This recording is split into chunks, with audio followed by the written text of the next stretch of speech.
comme dividende pour les multinationales qui sont au Brésil. Ils ont une autre orientation, mais ils sont confrontés à un problème commun. Mais bien sûr, ça nous renforce, parce qu'il y a une voie qui montre qu'on peut faire autrement, qu'on promeut les services publics, le bien commun, il y a quelque chose, mais ils parlent de la monnaie. Parce qu'il ne suffit pas seulement d'annuler les dettes, ils en ont annulé une partie qui était légitime, mais il faut pouvoir faire des nouvelles dépenses. C'est d'ailleurs le problème de Syriza. Moi, j'ai un ami économiste de Syriza, Yanis Milios, il dit, il faut, régler le problème des dettes passées, mais deux, il y a les dépenses nouvelles. C'est quoi les dépenses nouvelles? Chaque mois, il y a des infirmières et des instituteurs, institutrices à payer. Et c'est des nouveaux salaires, des nouvelles dépenses. Comment on va les payer si on fait qu'annuler les dettes et que les banques s'est fermées après? Donc il y a cette question des nouvelles dépenses. Et ils veulent, et c'est pour ça qu'ils sont pour cette histoire du fonds européen, les Grecs. Et cette histoire du fonds européen, elle n'est pas pour les Grecs, elle est pour toute l'Europe, y compris pour les Allemands. Parce qu'eux aussi, ils ont besoin de services publics, etc. Et d'infirmières, de profs.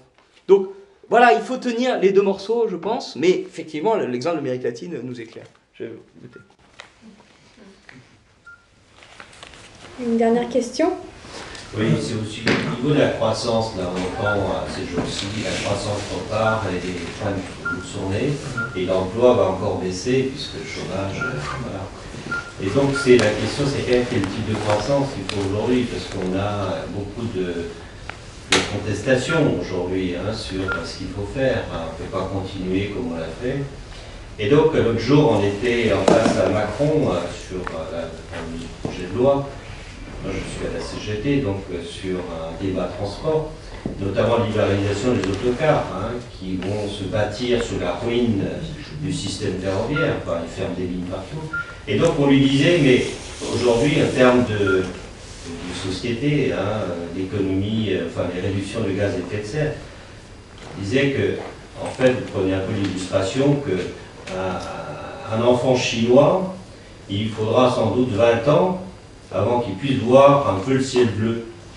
Pourquoi? Parce qu'aujourd'hui, c'est bien nos importations, et suite aux délocalisations, qui continuent et qui vont continuer, parce que la croissance du transport maritime, en tout cas, va encore chercher de plus en plus les marchandises qui sont ailleurs, quoi. Donc, ce type de croissance, on ne peut pas continuer comme ça. Donc, on nous dit la réponse, c'est relocaliser une politique industrielle pour rapprocher le lieu de production, le lieu de construction. Voilà.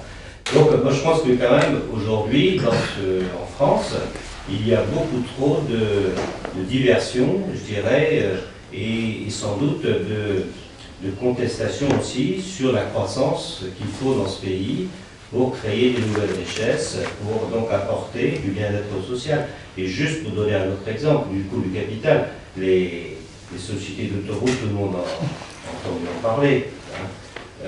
Ils vivent sur une rente, ils ont distribué 15 milliards en 7 ans, depuis que ça a été privatisé en 2006. Donc nous, on dit clairement qu'il faut renationaliser les sociétés d'autoroutes.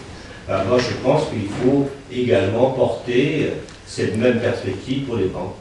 Il faut sans doute nationaliser un certain nombre de banques pour cette finalité dont tu as parlé tout à l'heure. Comment aujourd'hui on fait effectivement, on approprie, le peuple s'approprie aujourd'hui la finalité du crédit des banques pour donc une autre usage de l'argent. Voilà. Il y avait quelqu'un qui avait levé le doigt ici. Non, mais moi j'avais juste deux questions. Juste. C'est le mec qui doit répondre, qui s'inquiète. Très, très simple, on avait déjà eu le débat, parce que je vous avais croisé à la fête de l'UMA. Ah, c'est toi, d'accord. Et non, enfin moi, ce qui me gêne un peu, en tant qu'amateur d'économie hétérodoxe, d'électeur régulier, de Philippe Léger, enfin d'un paquet d'économistes atterrés, c'est que justement il y a quand même, je fais partie de ceux qui pensent, comme d'autres économistes, comme Frédéric Lordon, qu'il y a un éléphant dans le salon et qu'on n'en parle pas, ou peu. C'est les banques. Non, c'est l'Union européenne. Je parlais que de ça. Je veux bien qu'il y ait des choses qui soient Enfin, il y a quand même un vrai problème de l'égalité par rapport à la BCE, par rapport à l'architecture européenne. Et ce qui m'inquiète, vous parliez des discours progressistes, c'est que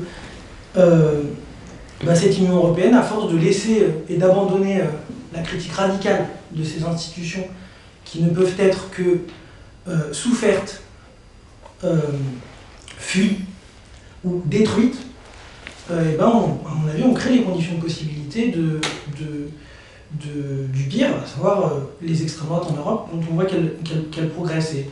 Et ce qui m'embête un peu, c'est que dans les propositions du nouveau manifeste, dont j'ai lu quelques feuilles, c'est que, comme il faut agréger plein d'économistes qui sont très différents, vous êtes plutôt proche du Parti communiste, et d'autres qui sont plutôt proches du Parti socialiste, d'autres qui sont ensemble, je trouve que c'est bien de faire vivre un discours hétérodoxe, mais que du coup, on ne s'attaque pas à des questions vraiment concrètes, qui permettraient la réalisation de ces objectifs-là sur lesquels on peut se retrouver. Donc ça, c'est ma première remarque. Ouais. Quid de l'Union européenne, de la BCE Quid de la BCE pour vous? Je croyais en avoir parlé.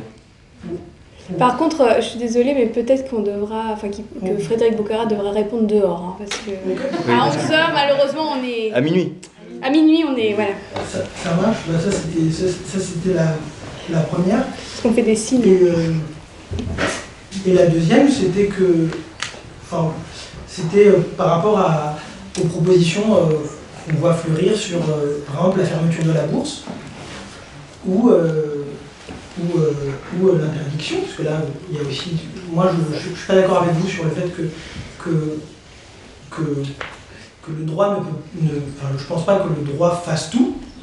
C'est que du papier, c'est que de l'encre sur un bout de papier, mais il se trouve qu'il y a des gens qui y croient. Donc, à partir du moment où on peut se servir, pourquoi pas, de cette arme. Et j'ai entendu, par exemple, des gens comme Jean Ziegler, on parlait de l'eau ici, qui propose d'interdire la spéculation sur les matières premières. Je voudrais bien avoir votre avis là-dessus. Alors, très rapidement, bien sûr qu'on peut interdire des choses. Faut pas me prêter n'importe quoi. Pas parce que je l'ai pas dit et que vous le dites que je suis pas d'accord. Bien sûr qu'on peut interdire des choses, mais ça suffit pas. Non mais vraiment ça suffit pas.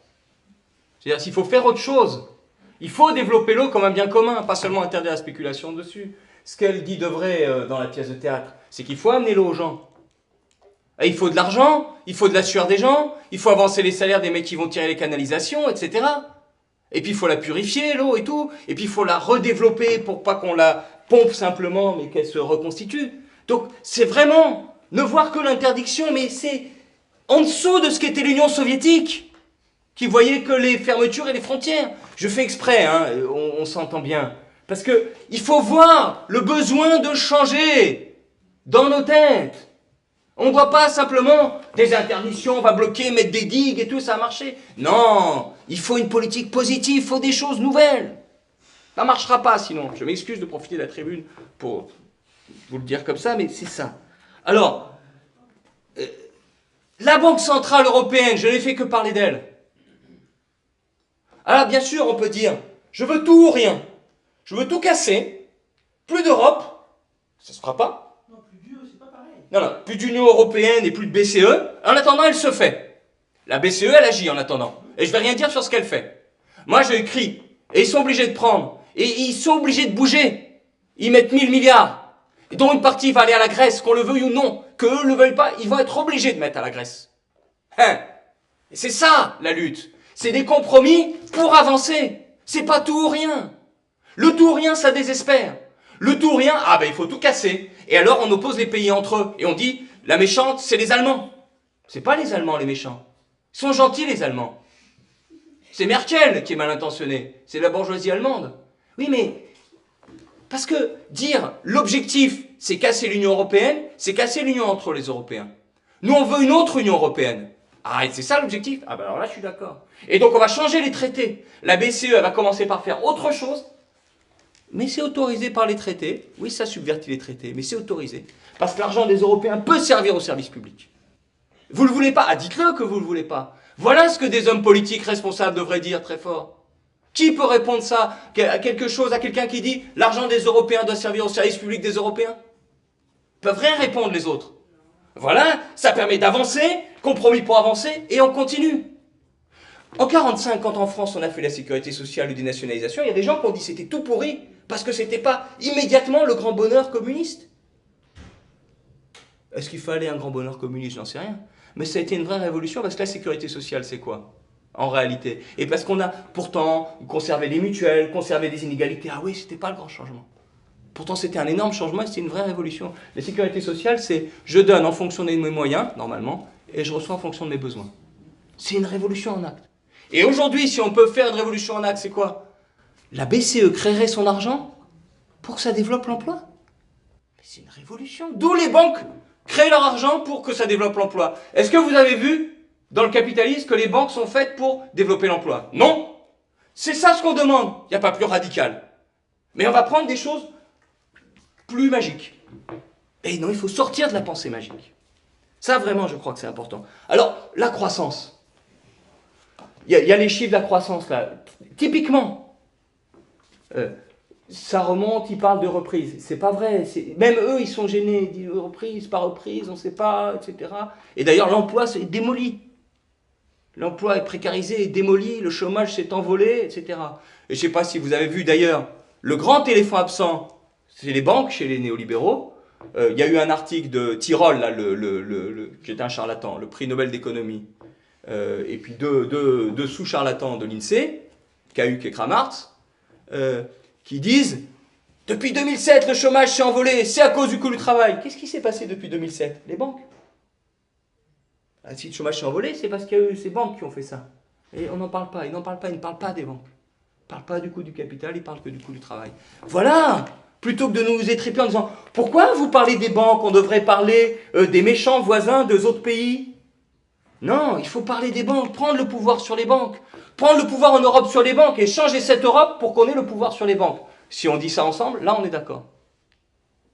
Ça, voilà. Mais si on fait comme les autres, qu'on ne parle pas des banques et qu'on ne dénonce pas les banques, on est à côté des vrais enjeux. Parce qu'elles vont continuer à démolir. Elles vont continuer à faire de la spéculation. Elles vont continuer à utiliser notre argent pour faire autre chose. C'est ça le problème. On ne peut pas laisser faire cette affaire-là.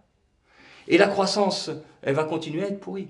Parce que le grand enjeu, on a travaillé ensemble au ministère de l'écologie avec Gérard, mais le grand enjeu pour la croissance, c'est pas un problème de plus ou enfin, c'est pas un problème de décroissance ou croissance.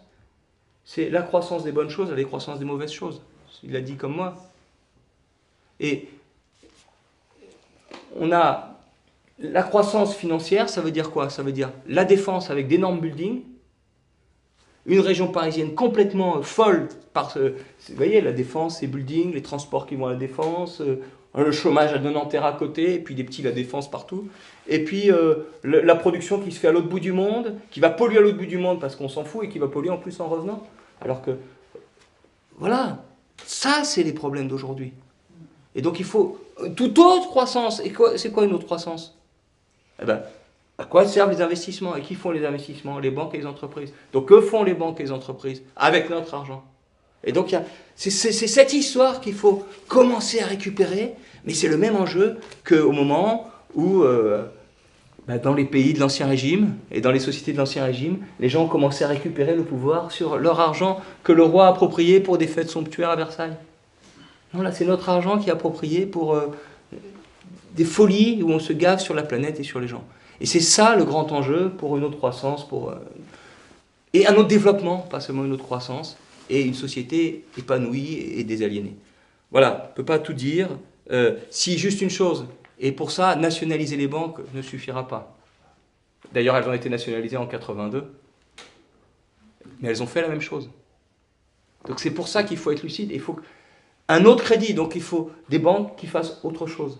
Donc avec des pouvoirs, des gens nouveaux, avec des institutions nouvelles. C'est ça le grand enjeu. L'argent doit être utilisé à autre chose. Et donc il commence à y avoir des slogans, j'ai vu, je rêve d'une banque qui? Je rêve d'une autre banque, je rêve d'une banque qui? Voilà, c'est ça. Les formes que ça prendra, ça peut être mutualiste, ça peut être nationalisé, ça peut être avec des fonds publics, on s'en fout. L'important, c'est que l'argent serve à autre chose et qu'on reprenne le pouvoir dessus, même s'il est dans la banque, que nous les uns les autres, on ait le pouvoir dessus. Je vous remercie.